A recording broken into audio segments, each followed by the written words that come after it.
तो आज मैं आपको एनसीईआरटी के कुछ क्वेश्चंस करा रहा हूँ।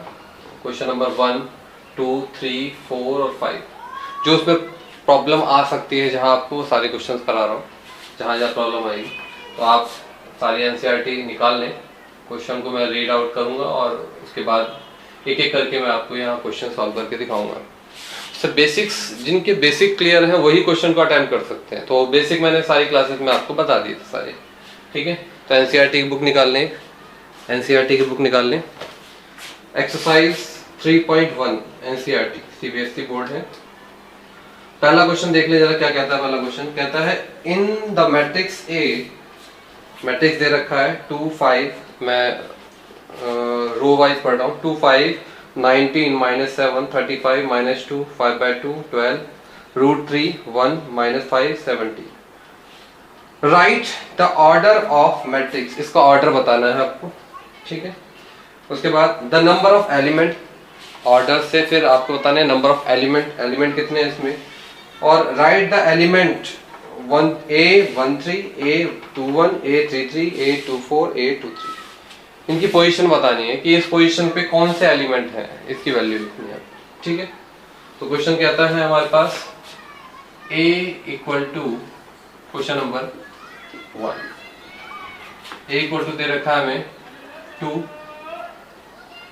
5, 19, -7, 35, -2, 5/2, 12, √3, 1, -5, 70। ये दे रखा है, ठीक है।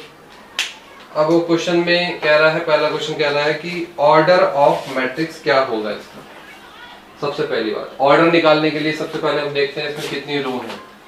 R1 एक row, R2 second row, R3 third row. Column C1, C2 second column, C3 third column and C4 fourth column. हमेशा मैंने आपको बताया था कि सबसे पहले रो लिखते हैं। रो कितनी है हमारे पास 3 एंड कॉलम कितने हैं 4, R और C। RC से मैंने आपको याद कराया था कि हमेशा R पहले लिखते हैं। इसका मतलब इसका इस मैट्रिक्स का ऑर्डर क्या हुआ, 3/4। तो इसके जो फर्स्ट पार्ट है, the given matrix has the order of matrix is equal to 3/4, ठीक है। इसका ऑर्डर हो गया 3/4।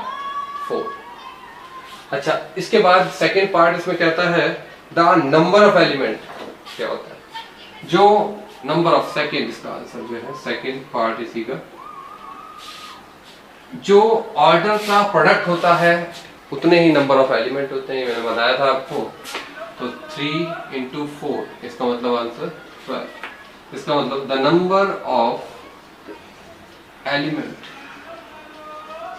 इन this matrix is equal to 12। इसमें जो नंबर ऑफ एलिमेंट होंगे वो कितने होंगे, 12, ठीक है। उसके बाद वो कहता है कि A13 की पोजीशन क्या है। A13 का मतलब होता है, हमें निकालना है थर्ड पार्ट A13। मैं यहाँ लिख देता हूँ A21, A33, A24 और A23। ये पोजीशन बतानी है। अब देखिए A11 first row third column, first row third column, that means 19। Answer is 19। Second row और first column, second row first column 35। Answer is 35। Third row third column, third row और third column, answer is -5। Second row fourth column, second row fourth column 12 हो गया, ठीक है। जो जो हमने अभी सेलेक्ट किए हैं उसमें मैं सर्कल कर दे रहा हूँ। उसके बाद last is second row third column, second row third column, that means 5/2। ये आपका फर्स्ट क्वेश्चन फिनिश हो गया, ठीक है। सबको समझ में आ गया होगा। मैंने बेसिक में सारी चीजें आपको बताई थी, तो ये सारी चीजें इस तरीके से आपको अटेम्प्ट करना था। ये 3 पार्ट में अलग अलग पूछा गया था। आइए सेकंड क्वेश्चन करते हैं। मैं इसको रब कर रहा हूं। हमारा फर्स्ट क्वेश्चन ये हो गया। अब सेकंड क्वेश्चन देख लेते हैं। अपनी बुक निकाल लीजिए वापस से एनसीईआरटी की। सेकंड क्वेश्चन कहता है इफ, क्योंकि देखो क्वेश्चन अगर आपका ध्यान से पढ़ोगे, आप अगर क्वेश्चन को ध्यान से रीड नहीं करोगे तो आंसर समझ में नहीं आएगा। इसलिए क्वेश्चन को बहुत केयरफुली पढ़ना है। एग्जाम में भी जब पेपर आपके हाथ में आता है तो क्वेश्चन को ध्यान से पढ़ना है, ठीक है। इफ मैट्रिक्स हैज 24 एलिमेंट, अगर किसी मैट्रिक्स के पास 24 एलिमेंट है, what are the possible order, तो उसके ऑर्डर क्या हो सकते हैं। देखिए ऑर्डर को मल्टीप्लाई करके हम एलिमेंट निकाल लेते हैं, लेकिन अभी इस क्वेश्चन में दे रखा है कि जी ऑर्डर नहीं, आपको एलिमेंट दे रखे हैं, तो उसमें पॉसिबल ऑर्डर क्या क्या होंगे। तो पहले तो ऑर्डर हम पता लगाएंगे, उसके बाद पॉसिबल ऑर्डर पता लगाएंगे। उसके कहता है इट कैन हैव, कितने हो सकते हैं, and what if it is, अगर एलिमेंट 13 हो जाए तो कितने होंगे। तो पहले 24 के देख लेते हैं, उसके बाद 13 के भी देख लेंगे। 24 एलिमेंट है, इसका मतलब वो कह रहा है क्वेश्चन नंबर 2, वो कहता है मैट्रिक्स हैज 24 एलिमेंट। अगर मैट्रिक्स के पास 24 एलिमेंट है, दैट मीन्स ऑर्डर जो होगा, हमें नहीं पता ऑर्डर क्या होगा, लेकिन उसका प्रोडक्ट जो होगा वो 24 होगा, तभी एलिमेंट। क्योंकि अभी आपने देखा होगा जैसे 3/4 ऑर्डर है, तो इसका मतलब 4 3 12, इसका मतलब 12 एलिमेंट है। अब वो कह रहा है कि जी एलिमेंट 24 है तो ऑर्डर क्या होगा, क्वेश्चन ये है। तो ऑर्डर एक बार बना के देखते हैं। इसका मतलब दैट मीन्स, यहां लिख सकते हैं अगर मैट्रिक्स के पास 24 एलिमेंट है, इसका मतलब हो गया the matrix has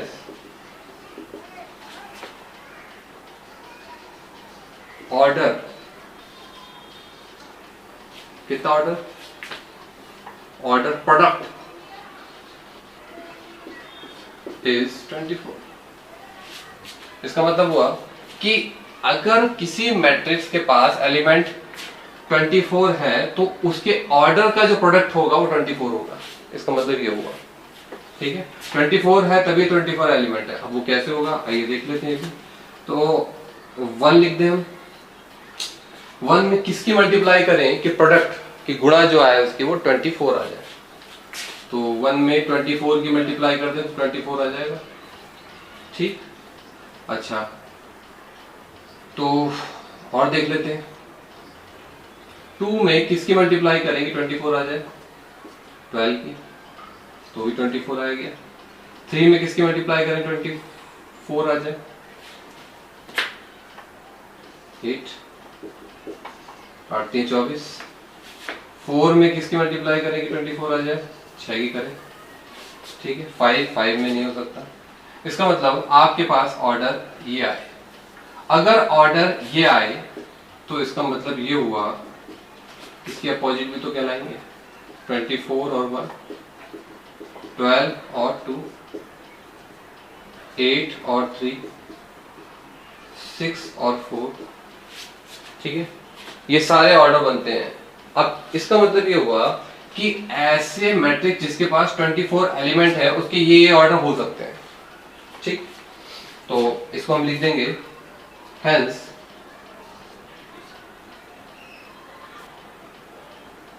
the given matrix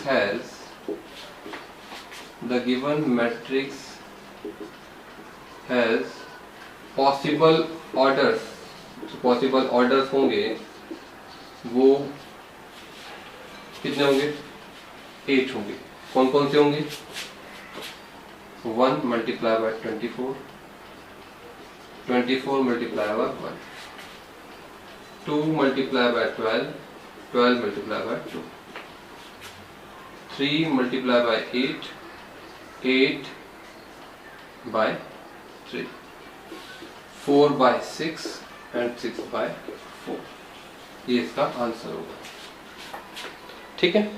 तो इसी में एक क्वेश्चन और था कि एक ऐसा मैट्रिक्स जिसके पास 13 एलिमेंट है, इसका सेकंड इसी में आगे क्वेश्चन पूछा है, 13 एलिमेंट है तो उसके ऑर्डर कितने होंगे देख लेते हैं। इसका मतलब क्या है कि उसका प्रोडक्ट, ऑर्डर का प्रोडक्ट 13 आएगा, तो 1 की किस में मल्टीप्लाई करेंगे 13 आ जाए, 13 में करेंगे तो 13 आएगा। इसका मतलब एक इसका अपोजिट भी हो जाएगा, तो इसका मतलब इसके ऑर्डर हो जाएगा 1/13 और 13/1। इसके पास 2 ऑर्डर होंगे। ठीक है, तो आशा करता हूँ आपको सेकंड क्वेश्चन भी अच्छे समझ में आ गया होगा कि अगर आपके पास एलिमेंट दे रखे हैं क्वेश्चन में, तो इसका मतलब यह उसका ऑर्डर का प्रोडक्ट वो एलिमेंट आता है, क्योंकि ऑर्डर के प्रोडक्ट करने के बाद ही हम एलिमेंट निकाल पाते हैं। जैसे अगर 4/3 का ऑर्डर दे रखा है मैट्रिक्स का, तो 4 3 12 एलिमेंट उसके अंदर होंगे। ठीक है, तो पॉसिबल ऑर्डर उस तरीके से हम निकाल सकते हैं। चलिए अगले क्वेश्चन की तरफ चलते हैं। हमारे पास फर्स्ट क्वेश्चन भी हो गया, सेकंड भी हो गया, आइए थर्ड क्वेश्चन की तरफ चलते हैं। थर्ड क्वेश्चन क्या कहता है हमारा?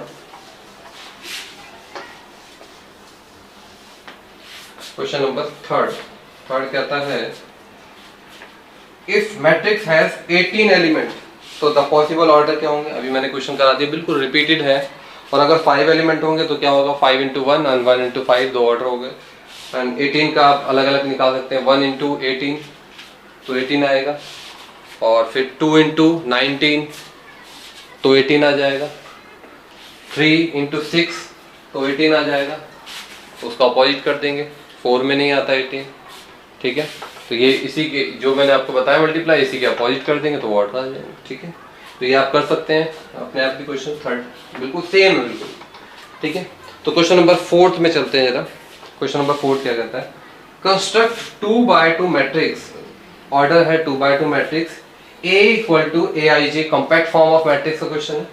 हुज एलिमेंट आर, जिसके एलिमेंट का जो रिलेशन दे रखा है वो दे रखा है हमारे पास Aij इक्वल टू दे रखा है I + j, इसका फर्स्ट पार्ट है का होल स्क्वायर 2। इसमें 3 पार्ट दे रखे हैं, फर्स्ट मैं करता हूँ, बिल्कुल सेम होंगे, सेकंड पार्ट और थर्ड पार्ट दोनों सेम ही होंगे।